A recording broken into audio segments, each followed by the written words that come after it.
Bismillah ar-Rahman ar-Rahim. Assalamu alaikum and welcome to the Center for Intra-Muslim Studies, the CIMS Podcast series, which we're running on Muslim interaction or engagement with gender and sexuality. So in this podcast, we're honored and delighted to have with us on my right, Professor Eman Abdulhadi from the University of Chicago, and a sociologist there. On my far left, we have Dr. Shabana Mir from the American Islamic College, also in Chicago. Anthropologist from there. We have Shaykh Hassan Rabani from up north in Scotland, who is one of Scotland's leading chaplains working at the Harriet Watt University, and also has a scholarly background from Al-Azhar as well. So a great mix of people, and we're going to have a fantastic conversation on this first of the three podcast episodes, talking about the impact of gender roles and expectations on the lives of Muslim men and women. Now, it's often the case that we can hardly have a conversation about Islam, especially sociologically, without bringing gender into it somehow. And it's almost become a pressure point for non-Muslims or even Islamophobes to press Muslim societies about the whole issue of gender, the empowerment of women, the disempowerment of women. So I'm going to ask you first, Professor Eman, to what extent could you say that as a Muslim community or as Muslim communities, we ourselves are really answerable and responsible for that kind of negative perception that we have amongst non-Muslims? I would say unequivocally we are not answerable to it. If we look at the history of Orientalism, right, Orientalist thought, Edward Said, the famous author of Orientalism, was writing about people who were writing in the 1800s and 1700s. And one of the key arguments he makes is that the vision of the Muslim world and the Arab world at the time, people didn't think there was a difference, right? Did not emerge out of any actual observation of that world, right? And what scholars have demonstrated is that there's been remarkable continuity in that imagery from the people that Edward Said was writing about all the way up to this point, right? Many elements of Orientalism have changed. The gender and sexuality part have been remarkably consistent.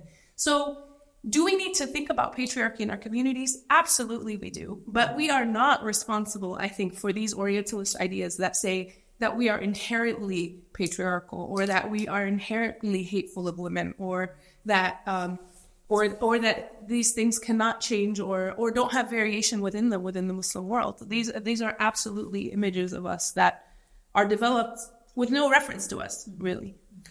Okay. Whilst that being said, you did also mention that we do need to look inwardly at the patriarchal structures we have. Yeah. When we talk about patriarchal structures, we speak about spaces, be they conceptual spaces or physical spaces, religious spaces. And so, Dr. Mir, you've written about this exactly, and your ethnographic work really concentrates on this.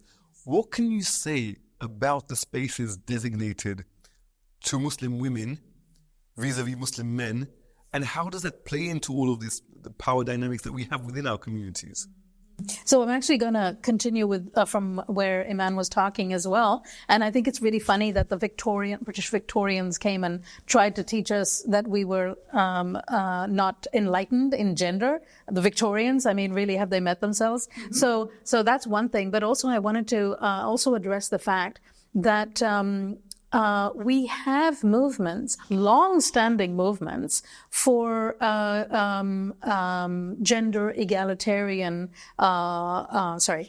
We have long-standing gender egalitarian movements, and we have thriving movements like this in the Muslim world and in Muslim communities in the diaspora as well. And I think what's really important is for, kind of the Western gaze to leave that alone and to just let these movements organically work and independently. Like you said, it's very important for us to work and to examine patriarchy and its damage that it does to our communities, because it's our lives, right? But we don't need to perform this for an outside gaze. But the thing that I would also say is that performance for the outside gaze does not do any favors to women or to sexual minorities or anybody. It doesn't do any favors to men either. It really only takes away from our organically growing movements for gender equality. But these organically growing movements sometimes can feel like the wheels in that direction are just turning too slow, and perhaps some outside impetus, although it's has that Islamophobic pinch to it. But for example, I'm going to pick up an article written by Pamela Prickett, for example, looking at mosques and describing how in some African-American mosques or even other mosques, the section designated for women is intentionally somewhere up in a balcony somewhere. I mean, this goes to perpetuate that disempowerment to the. So how far have we really moved?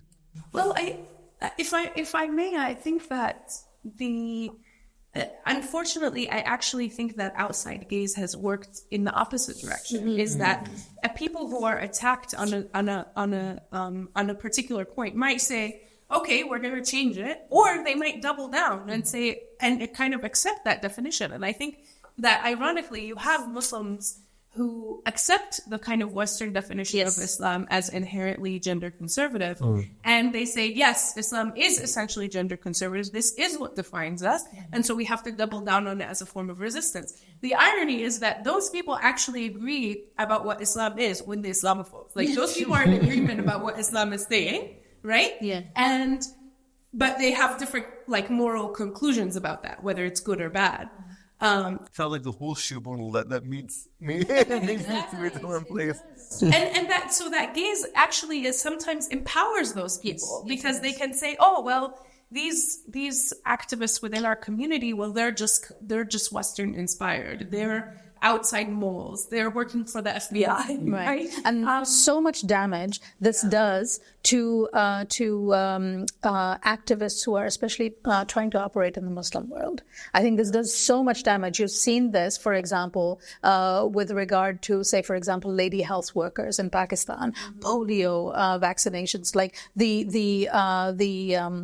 the fingers of imperialism reaching out and saying, we're going to help you and you people really need to get your act together, really deprives those local activists of legitimacy. And they have to operate there.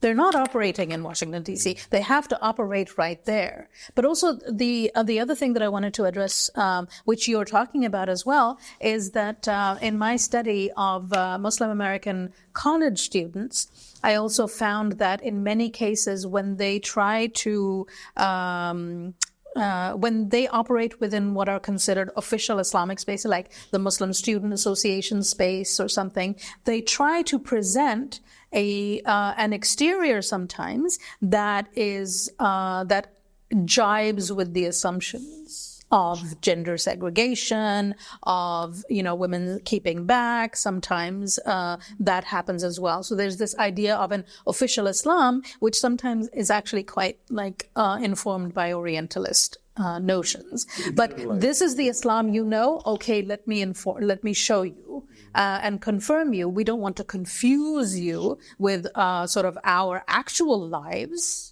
that we live on an everyday basis. We don't want to confuse you with them because we just had a lecture about Islam, this or the other. So we really have to give you a snapshot of essentialized notions about Islam. So, I mean, these have been pressures. We spoke about external pressures and how they are not very helpful, shall we say. But from an internal perspective, to try and quantify actually how much of our issues or what proportion of the issues we have are really based on gender. Shaykh Hassan, you're working as a pastoral worker really in these spaces. So, I mean, the number of issues you're approached with, what kind of percentage might you say that involve Muslim men or women speaking about gendered matters? I think that the prayer space that you bring, the mosque, I think it's quite important. I think especially at the university setting, women and female students coming to me, there's definitely a question of female prayer space. And give you a tangible example, we prayed Jummah at Harriet Watt, and before I came, there was a very solid netting where women had to pray behind. And I don't know, perhaps it was devised by the ISOC. So when I came, I thought, it's not up to us to dictate. So I left some space where it's open for women to see the imam, and then those who are comfortable, who can then sit behind the actual net, who can, to their discretion. But the question, what I found quite enlightening about that, it wasn't something which the university pushed, but it was left for the Muslimah on the campus to decide where do they actually feel comfortable. So I found that quite important. And number two, I saw over the years in the Islamic society a particular strong female presence, and it fluctuated from male-dominated ISOCs, then coming to female-dominated ISOCs. And where males, perhaps if they were in the majority, now they've actually come in the minority.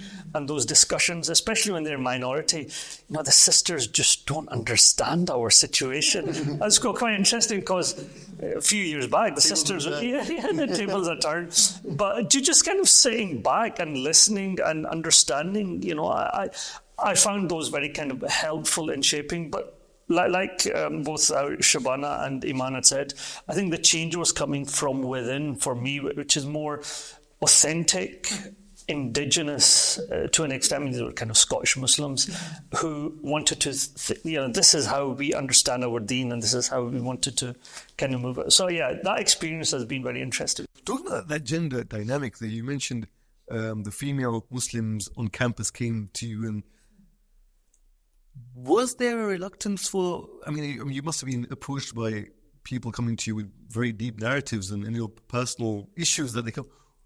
Was there the gender issue there? Had there been, or is there a female, someone in a female pastoral position who they might be more comfortable to speak to even? And you can see that kind of gender-based dynamics playing its role there as well. Yeah, I think the main chaplain, she is female, so a lot of the times the Muslim females would go to her. Sometimes I think they have the preconceived notion that if we go to the Muslim male chaplain, how does he operate? How is understanding? But I felt after initial sitting down with him, they began to realize, the chaplain's actually quite open-minded. So a lot was challenging their own preconceived notions of going to a Muslim male who's traditionally actually trained. How is he going to engage with us? How is he actually going to receive us? And for me, it's important as a chaplain. I'm not a sheikh there. I'm actually a chaplain, so it's more pastoral care that I am actually there for. But alhamdulillah, I think it's been overwhelming, a very positive experience. A lot of students later saying to me, we were very comfortable sitting with you. Actually, we didn't realize you were very open-minded. Can I? Sorry. No, I just wanted to address that because I'm old enough to remember when ISOCs and Muslim student associations were men's groups, right? And women would not really function within them. So, for example, when I first went to Cambridge, there was not a women's group. It was just sort of an unofficial sisters group from the community and so on that was operating. And the men would come in to vet a woman who wanted to speak to the women. So it's very interesting, right? But of course, things have changed so much within the last 20, 30 years. That's how old. But also I have seen the other type of chaplain. I know you. I'm really happy to hear this, but I can also understand where they're coming from, because I have seen the other type of chaplain who will, for example, during a khutbah say, "Oh, you sisters, you're wearing this, that, or the other," right? So this really unnecessary focus on gendered behavior by women, right? Which, for my part, when I go to a religious space, I really feel like we could just not do that for a while.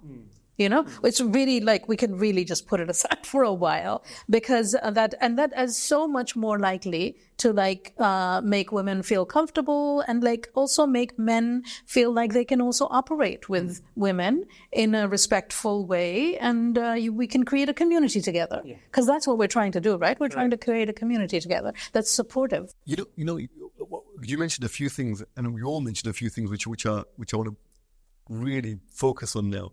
You mentioned the Jummah prayer incident. You mentioned I'm not a sheikh. You mentioned the word traditional, Islamic. You also have a Azhari background. You mentioned internal patriarchy that we need to deal with. And so we've all mentioned these things. I want now Islam as law. I'm going to talk now, I'm going to put my Shia hat on and talk about the hadith corpus that we have from which law is derived primarily in the Quran. Has an underlying misogyny there, undeniable. Okay, whether some from some of the riwayat are authentic or unauthentic, but the corpus as a whole.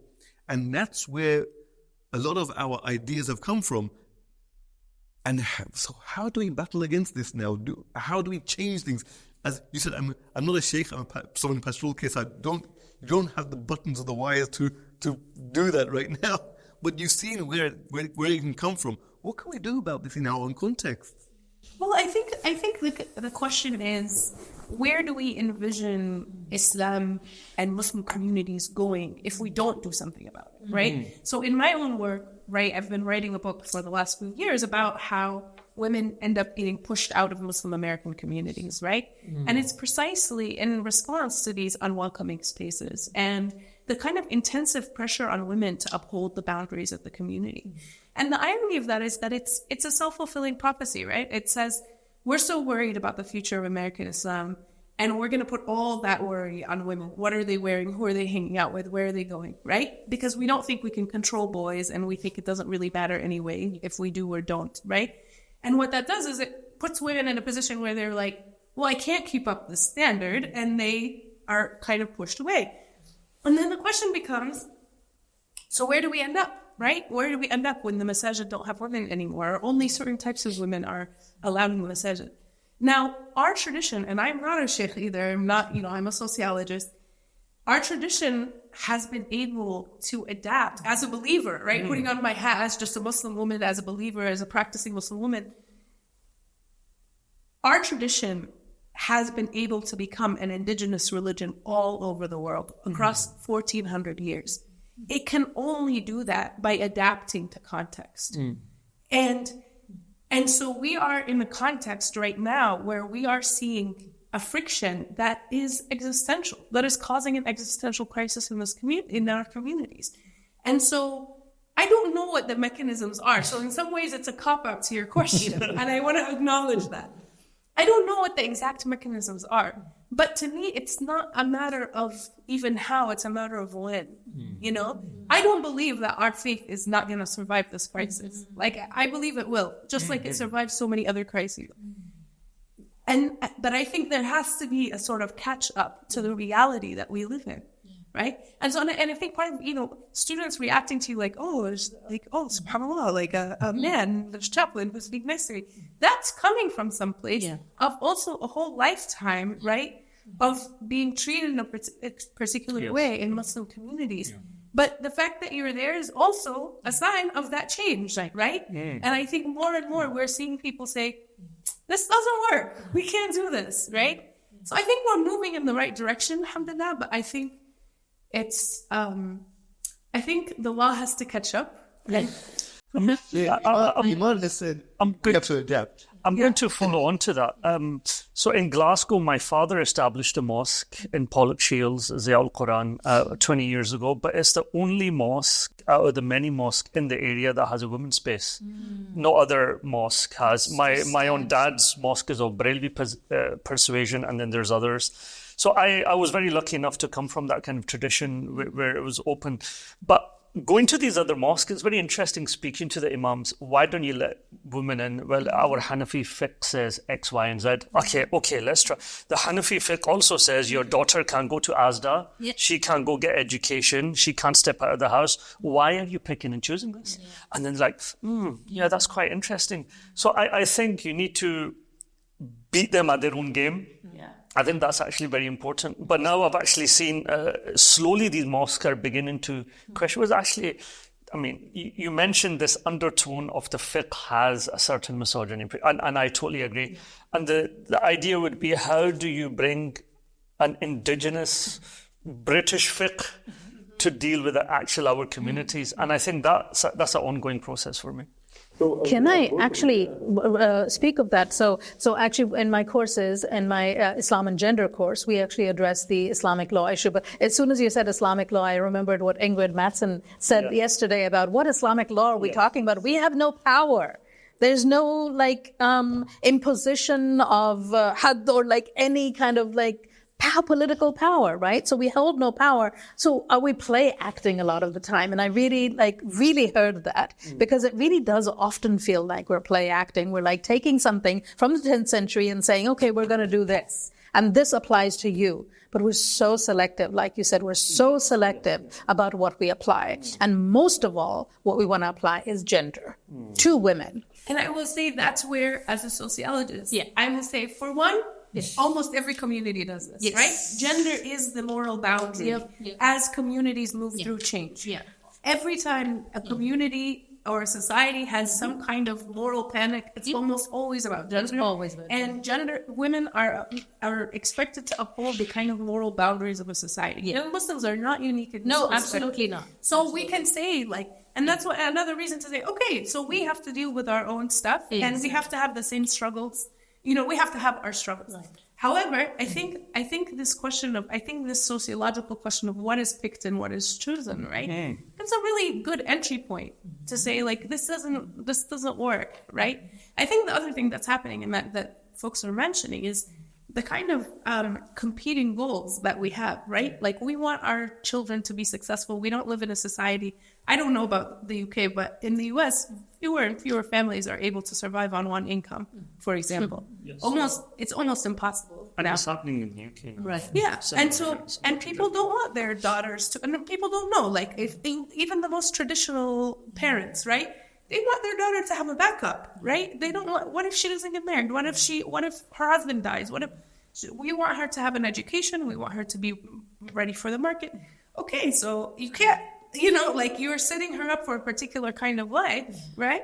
And then also asking her to maintain the expectations of a very different kind of life, right? And it puts women in this position of, wait, what? So on one hand, conflicting, right? On one hand, what you seem to be saying on one hand is that changes in this kind of ideas are going to be driven from pragmatic grassroots pressures, be it financial pressures or otherwise. On the other hand, what you've also said is that it seems like the pressure of performing piety is placed unfairly on women. So if our patriarchal societies are demanding that of them, what's the answer? So, to some degree, I feel like the movement is happening no matter what. The question is whether we catch up with it in Islamic terms or not. Does the religious community catch up and remain relevant, really, is the question. And I'm very invested in it doing that. I have a child. I'm like the most important thing in my life is my religion, right? So I'm very invested in this happening, which is why I keep going back to community spaces. No matter what they say at the masjid about what I'm wearing or anything else, I'm still going back. And this is what women are doing all the time. Like the paper I presented yesterday, the abuse that many women are suffering, they're still coming back and saying, change this because we need this. We really need this to be there for us. It's not a piece that they can easily take out, right? It's part of them. No, I think that's exactly right. And I just want to add, so I think we need to change fundamentally the structure of our spaces. We need to change the ways that we address and treat young women. We need to allow young women the space to experiment, to move in and out the way that we do with young men, right? We need to, in some ways, and this might seem weird, but we need to believe in our faith. We need to believe that our faith can make it in America, in the UK. So much of this is about an anxiety that you don't think somehow the deen of Allah subhanahu wa ta'ala is going to survive America in 2020s. What is that? I find that so surprising, subhanAllah. I'm believe in the faith. I think, what does it mean that you think that your kids are not going to hang on, right? and that you need to impose these like restrictions and then doing kind of the opposite, pushing them away. So I think we need to, so I think there are practical things we need to do. We need to make sure masajid are open to women. So one of the things I find in my study is that men see the mosque as this space that they can always come in and out of, right? And sometimes it takes planning. As a woman who doesn't wear hijab, right? I actually think, put a hijab in the beginning. Like, I love that this chapel right here has hijabs right here. I don't have to worry, did I bring my hijab today or not? A lot of spaces want women to dress in a particular way, but don't provide them the means to do it. Now, I personally believe, and this is a heterodox view, that you should just let people wear whatever they want and pray however they want, even if you don't think that's right. But like, just let them be. It's Allah's house. It's their relationship with Allah. I would rather have them there wearing whatever they're wearing than not have them there at all. However, if you are so insistent that no, in our masjid we need people to wear then provide it. That way I know if it becomes a norm that if I just walk into a masjid, there's always going to be something for me to wear. I don't have to be yelled at. I don't have to have someone say something to me. This is such a small step to make things more comfortable. I just wanted to touch on your point where this idea we need to have belief in our in Islam. I think sometimes scholars feel that they are the bastions of the tradition, and if they don't take a certain approach, the deen is just going to fall on its knees and is going to be so irrelevant. And this idea of tawakkul on God that no, we can't, it's God's religion. Inshallah, it's going, And, then maybe it makes us a bit more humble, it's God's religion. Inshallah, it will move. But hang on, if I can push you back on that, though. In that case, what is deen at all that needs to survive? Because if these movements are going to happen towards gender egalitarianism, Shaykh, what are we doing about our scripture? How do we perceive that now? How are we engaging with it now? Admittedly, I'm from a Shia corpus. From a Sunni corpus or non-Shia corpus, we can see what the undertones are. How then do we engage with this scripture? I mean, two things. I would first say we're not doing this to meet an external standard of ABC. It's a very indigenous inner movement, and we have good examples.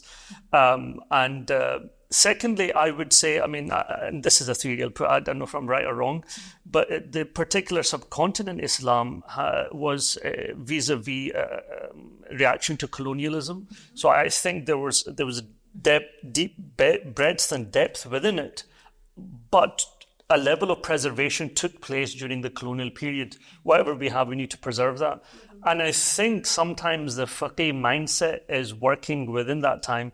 And we're in a post-colonial world where we have to perhaps do some levels of ijtihad or understanding that we've moved on now, and it's a different way of actually thinking about deen. I don't know how true that is. Very often people will say, we talk about ijtihad and we say, yeah, we're Muslims and we have ijtihad. And then when you turn to the issues that require ijtihad, they say, well, the gates of ijtihad are actually closed.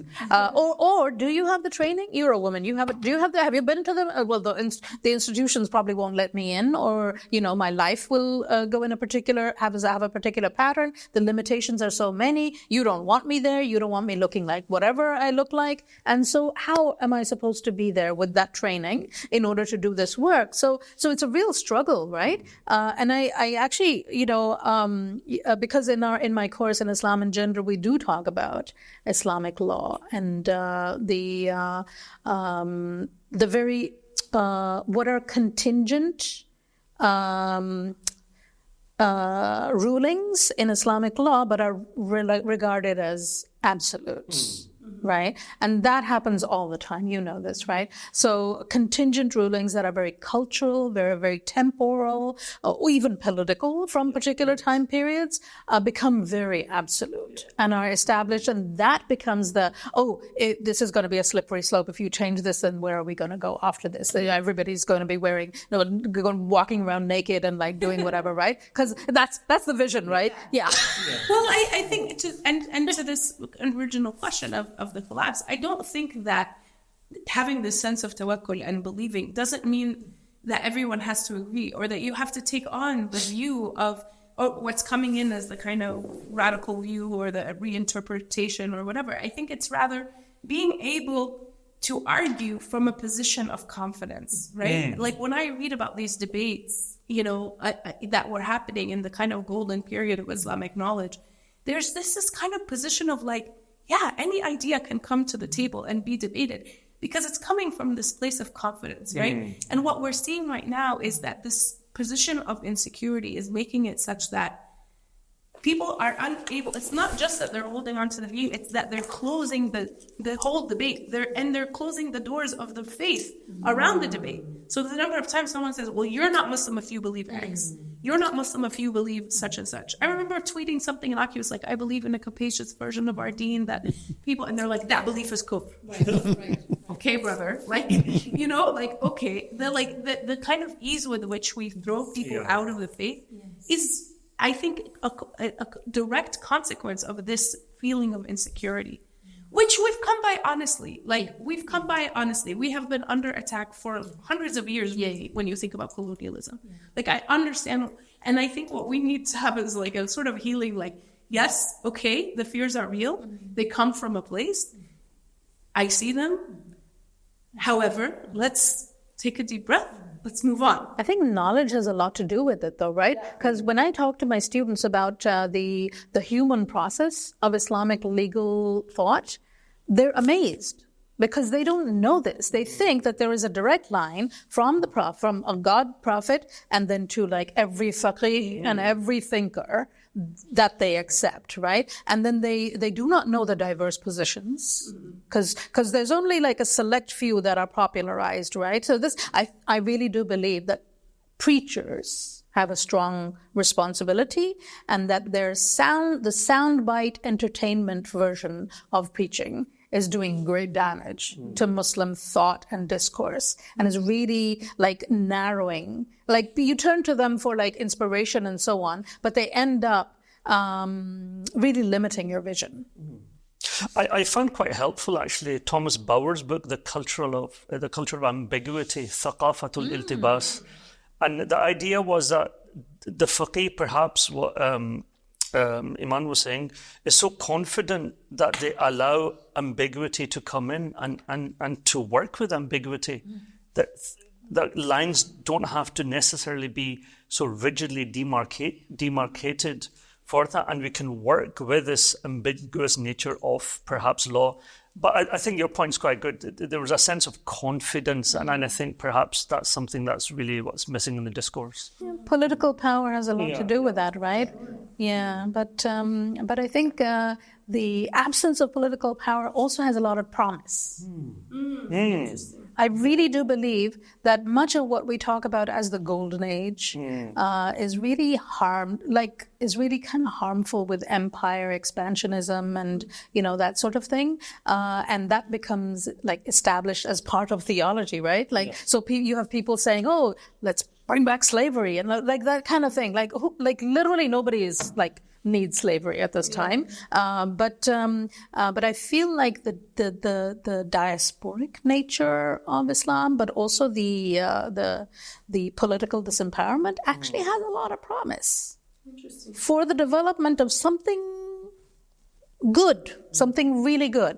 When bringing up this particular question for this podcast, I was conflicted because No, not scared, but conflicted. Well, we'll find out whether I should have been scared or not, but that'll come later. But I was conflicted because by having, of course, we're all insiders when it comes to Islam. All four of us around this table are insiders.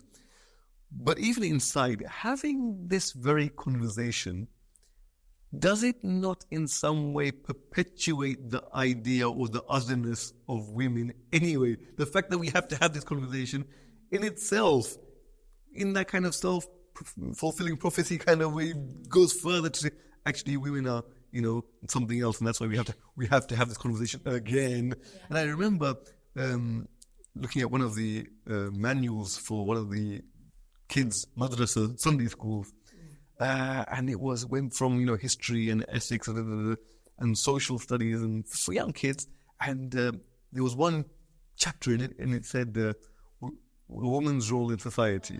Yeah, and then I was flicking through it, and I said, I can't find the men's role in society section, but there is a women's. So I actually went and visited the principals of that Sunday school, because my kids were there, and said, what's this? Yeah. And I said, yeah, I know.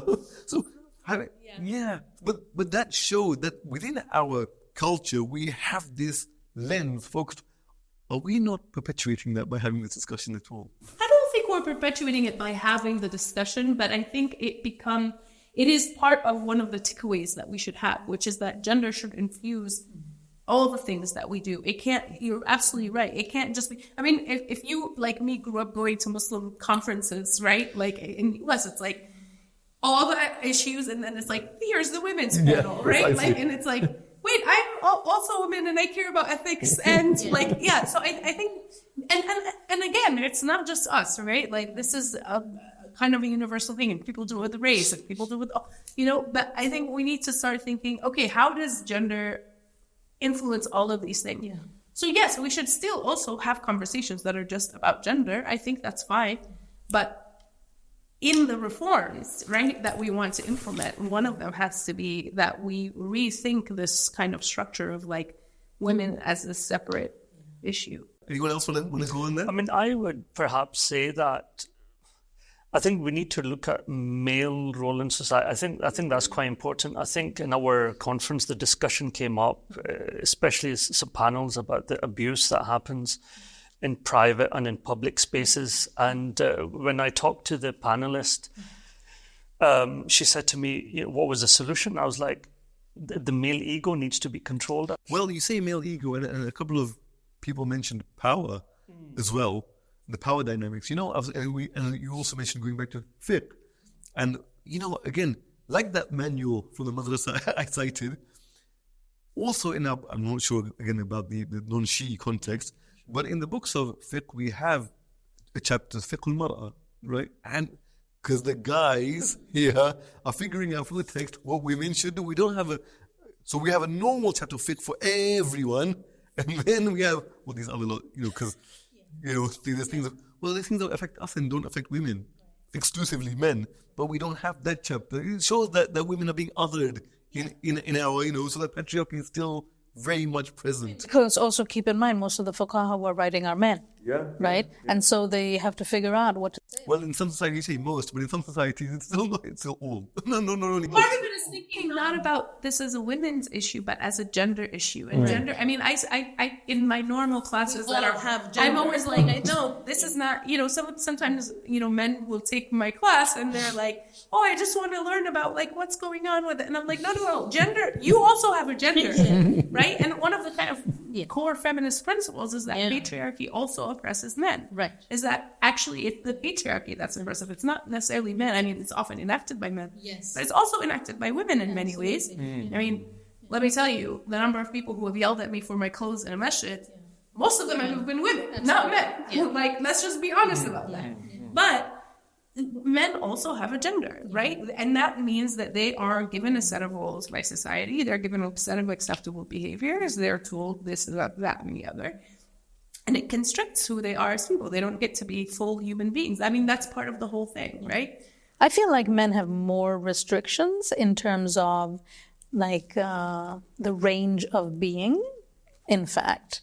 That patriarchy is extremely limiting, right? That I feel like men have maybe more limitations in terms of the ability to be whatever they want to be. More power comes with more restrictions. Absolutely, I agree with that. And I think also we can't forget, of course, as people of color, and Islam is also racialized, that we function within a culture, global culture, wherever we are, a global culture that demonizes Muslim men and brown men. Right. And so, and that is another reason that Muslim women very often are used as a club to beat Muslim countries, regions, political entities, etc., on the head with. And this is very harmful. Because as somebody who does work with Muslim feminism, I'm always like fighting against that because like when I get invited for a talk, I'm always very uncomfortable. Like, are you using me as that person? I will not be used. Yeah. So you have to be very explicit about it. But the problem is like within the community, very often the assumption is if you do feminism, you are a traitor. right? And it's very difficult. It's very difficult to be that person because we're trying to make the community an inclusive space for everybody, right? And we are trying to make it easier for everybody to stay and be comfortable and like develop as human beings. But yeah. Talking about spaces, religious spaces, and spaces of power. In religious spaces, you mentioned, and you cited Professor Madsen yesterday, saying we don't have that political power in which to run a state. But our power dynamics within religion is quite, correct me if I'm wrong, epistemologically structured. Women largely are excluded from those spaces of religious knowledge, and the infrastructure doesn't exist, for the time being at least, to allow them to climb that ladder and be on par with their male counterparts. What do we do about that? Or how do the grassroots affect that area? For me personally, even the power structures within the Muslim male space was problematic. So growing up, the ulama would sit at the front, and there was a huge gap between this male scholarship and the public space for Muslim men. I found that very difficult. I mean, there's such a widening gap.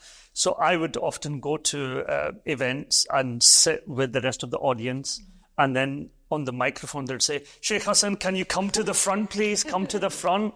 And you know that power dynamic, I don't know why, I feel very uncomfortable about that. It's very structured, and it removes you to an extent from the public. And so I'm trying to deal with that, and now you've thrown on me, well, for women, so... No, you're absolutely right. Authoritarian structures within our community harm all of us. They don't contribute to our full development. And then you add on to that gender or class or race. All of those factors play a role, right? So within Muslim spaces, brown spaces, black people are treated with so badly, right? So we have all of those different spaces. Caste, of course, as well plays a role as well. So authoritarianism, but it's so hard to get rid of authoritarianism, particularly in religious space. However, at least in this situation, despite that gap between the scholars and the laity, in terms of gender, there was representation there. In terms of gender, at the very least. Well, the women don't have that. From the grassroots, what happens now to change? What do you say? We have to destructure or dismantle the patriarchy within? Well, the patriarchy exists within those epistemological structures. Well, I think, women are knocking on the doors and we have to open them up. Like, I think there needs to be a new set of norms where if I'm coming into a Muslim conference and there are no women speakers, I need to ask some questions. Or the spaces of ilm, the places of acquiring ilm need to be opened up. I think, Shabana is working at the American Islamic College, now the second accredited American Muslim college. Yeah, I know that it's gender integrated. Zaytuna is also gender integrated. So I think in a way that we're sort of dealing with a time gap. Perhaps this is optimistic or even naive, but I think we're dealing with a time gap where the institutions are just now catching up. But if I can imagine in 30 years that the graduates of these institutions, hopefully, inshallah, will be integrated in society. But I think part of it is that right now we are so hard on the few women scholars that we have, right? You watch any of the videos on YouTube and half of the comments are, she's wearing this, is she wearing, and I think, and of course, YouTube comments are not exactly like representative. That's kind of the worst of humanity, like right here. But I think it reflects a general suspicion of women as carriers of authority, and a general suspicion of women as any woman, again, going back to this firm, any woman who's taking up space in public, it's like, are you one of these feminist interlopers, right? And add to that if she's not wearing a hijab, add to that if she's wearing makeup, add to that if, and so, oh my God, the number of people on Twitter who say to me, no hijab, no opinion. Whenever I tweet about anything. So I'm like, wow, you said the thing. Okay. Thank you for your honesty, I suppose. But I think, I think we need to, we need to be having these conversations and denormalizing that behavior. I do think we've come a long way. Yes. When I went to the United States in, the 90s, the mid-90s, it was still controversial for women to speak on the stage in Muslim spaces. It was still controversial. It was rare to have a woman speaker. I think at ISNA at that time. Now it's become more common, but there are still plenty of religious Muslim events that will have not a single woman. There's still plenty of them. But there's still exceptions. If you look at Deoband, Indira Gandhi came to speak there. Yeah. If you look at Glasgow mosques, who didn't allow women to pray, but Nicola Sturgeon did go and speak in there. So my question is, are Muslim women allowed to speak? Indira Gandhi can speak. Indira and Nicola can speak at these, but not Muslim women. Right. Yeah. This is my struggle, right? This is my struggle. Why will you let non-Muslim or white women come and speak, but Muslim women are not allowed? So I think this is, again, where we have to ask the sociological question of why. Because obviously it's not the fiqh. We already know people are picking and choosing. I think my theory is that there is a beleaguered Muslim masculinity at play. Yeah. So I know, for example, I shouldn't say anything about my hometown mosque. Wait. We'll bleep it out. I know certain mosques in the Midwest of the U.S. Certain mosques were built by men, Muslim men, right, who had to up and leave their home countries because of various conditions of oppression. Whether it was neoliberalism, right? Like the fact that neoliberalism made their lives economically unfeasible, whether it was political repression, they're literally being chased down, right? They come to the US, their degrees don't count anymore, right? They're in this strange society that is telling them everywhere on TV, whatever, that they're barbarians and they don't deserve to be treated well. And they build these safe spaces for themselves, right? And those safe spaces are tax havens, but also they are also these they're supposed to be these kind of they're supposed to be the kind of sacred space from this society that you see as profane. And so again, I think we can have empathy for that. We cannot say I get it, I get why you did this. However, it is now time to move on, right? And the problem is that same Ammo is still running that same masjid. By the way, 30 years later. The joke in the Muslim community is they want democracy in the Middle East, but they want mosques to run with a wink and a handshake, right? But I think that this is about creating a kind of safe space for this beleaguered masculinity, right? This sense of I didn't get to be as important or successful in the world as I think I deserve to be. And this is the space where I get to be the authority and I get to be protected from this outside space. No, I totally agree with you in that regard. And that my father was one of those people who decided to return to Pakistan and did not stay in the UK precisely because of this sense of they're racist to me. Yeah. I'm a big deal. How will I will not be treated in this way. I'm going to go back and have my own thing, right? So in the mosques, it's very interesting how we expect mosques to do so much, but they're actually that place. It is really, it was built as a men's club, right? It's just, when I go to Pakistan very often, when I grew up in Pakistan, mosques were not places you went to. No. You went to, maybe if you were at the Islamic University and you went to Masjid Faisal Masjid because of the way it's built and because it's sort of an cosmopolitan international space, right? So you went there, but at the local mosque, you did not go to the local mosque. That's not a public space, right? But that's a specific situation. Also, that's changing in Pakistan as well. But when you come here, what's more amenable to Western spaces is the black parish mosque, a church, right? That sort of pattern of the neighborhood church where you take care of everybody belongs. You say your family's here, your wife is here, your children are here, and you're not only praying. Yes. It's not a train station where you come, pray, leave. And if that is the case, then it's a really sad place. On that note, though, I'm not sure about the US context or even up north, but I can speak to England and even more the Shia kind of, or even my own perhaps racial and ethnic boundaries.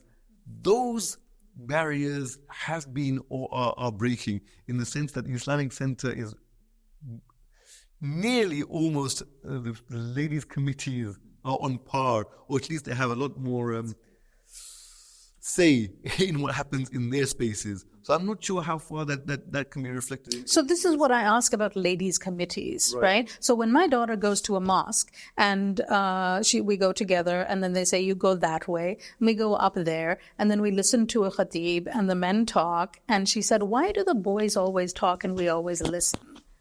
Because this doesn't happen any other place that she goes to. She goes to school, girls are important. She goes to, she's going to go to college, girls are important, women are important. She goes to this place and you're invisible.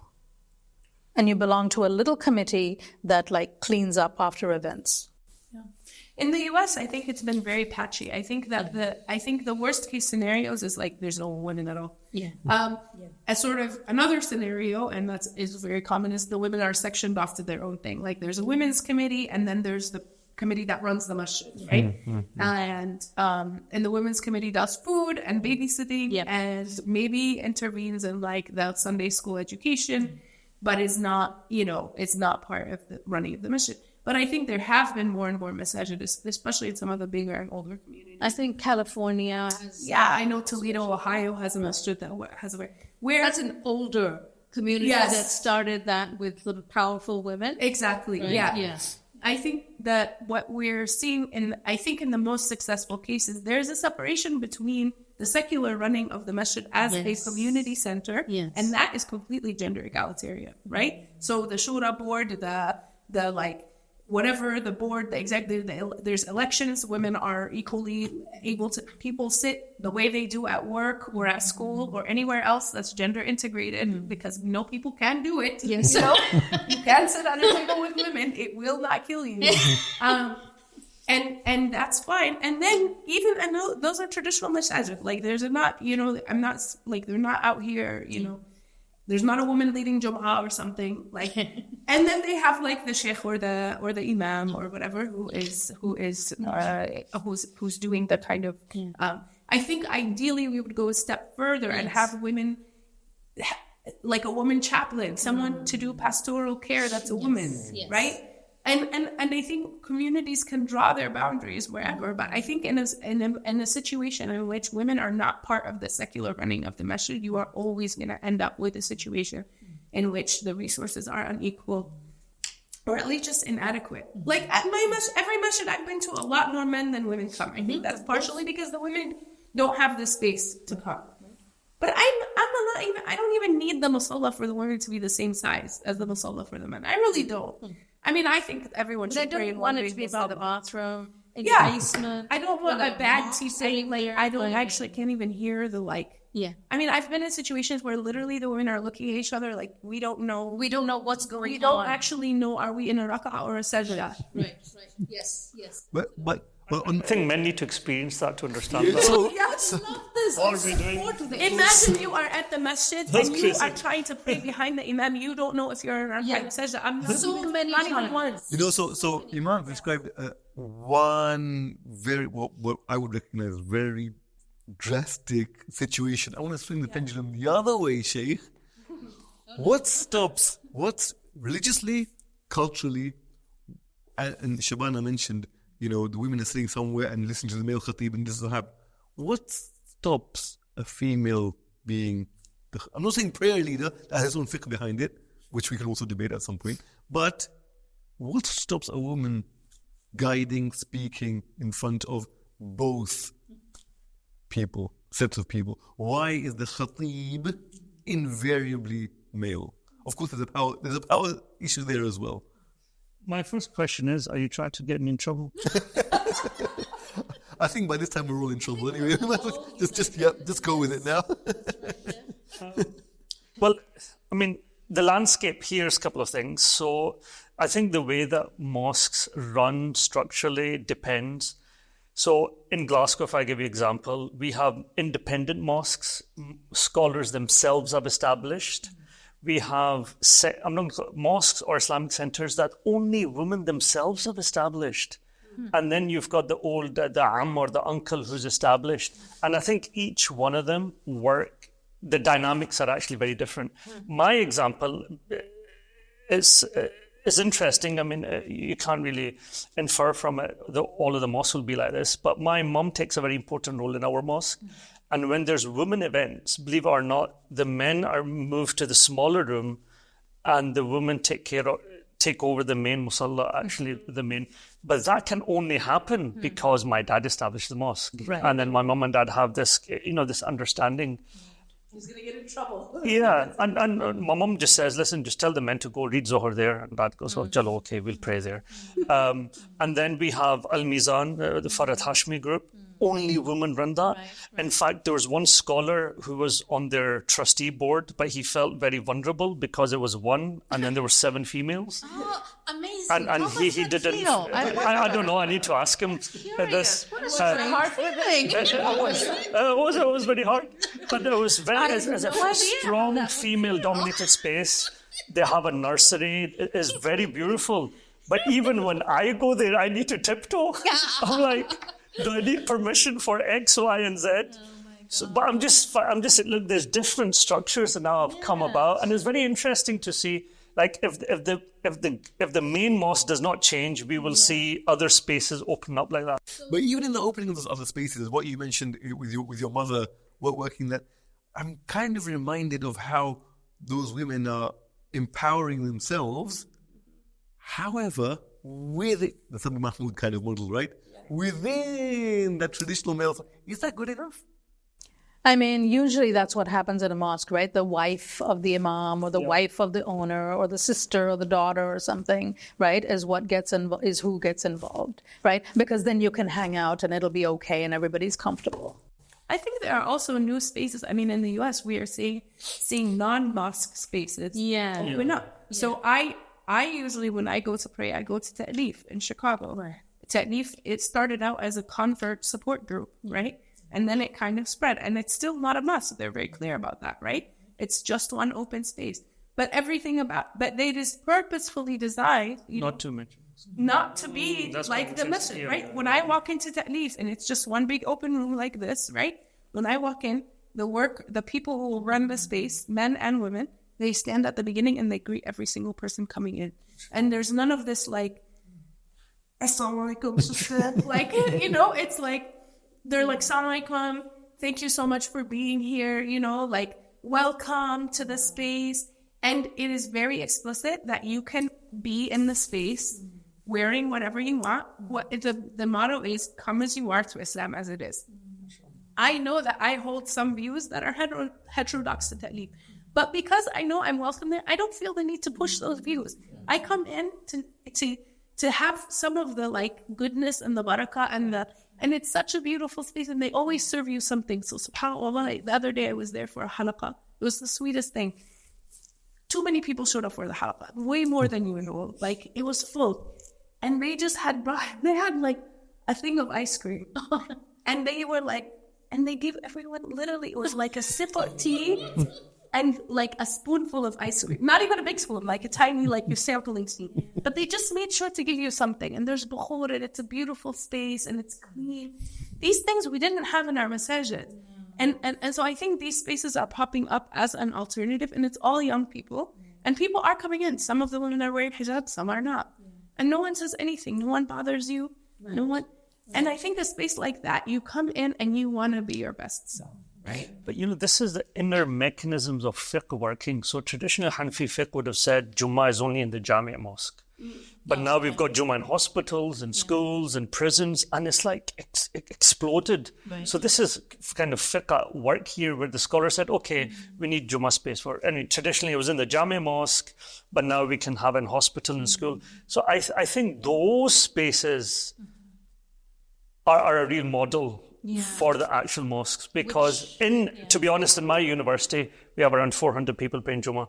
I get away with a lot because I can say this is a university space and not a mosque. Yes, exactly. I can get a lot, And I think that's why spaces like that continue to say, we're not a mosque, we're not a mosque, we're not a mosque, right? So that's kind of, that's very interesting and it's very promising.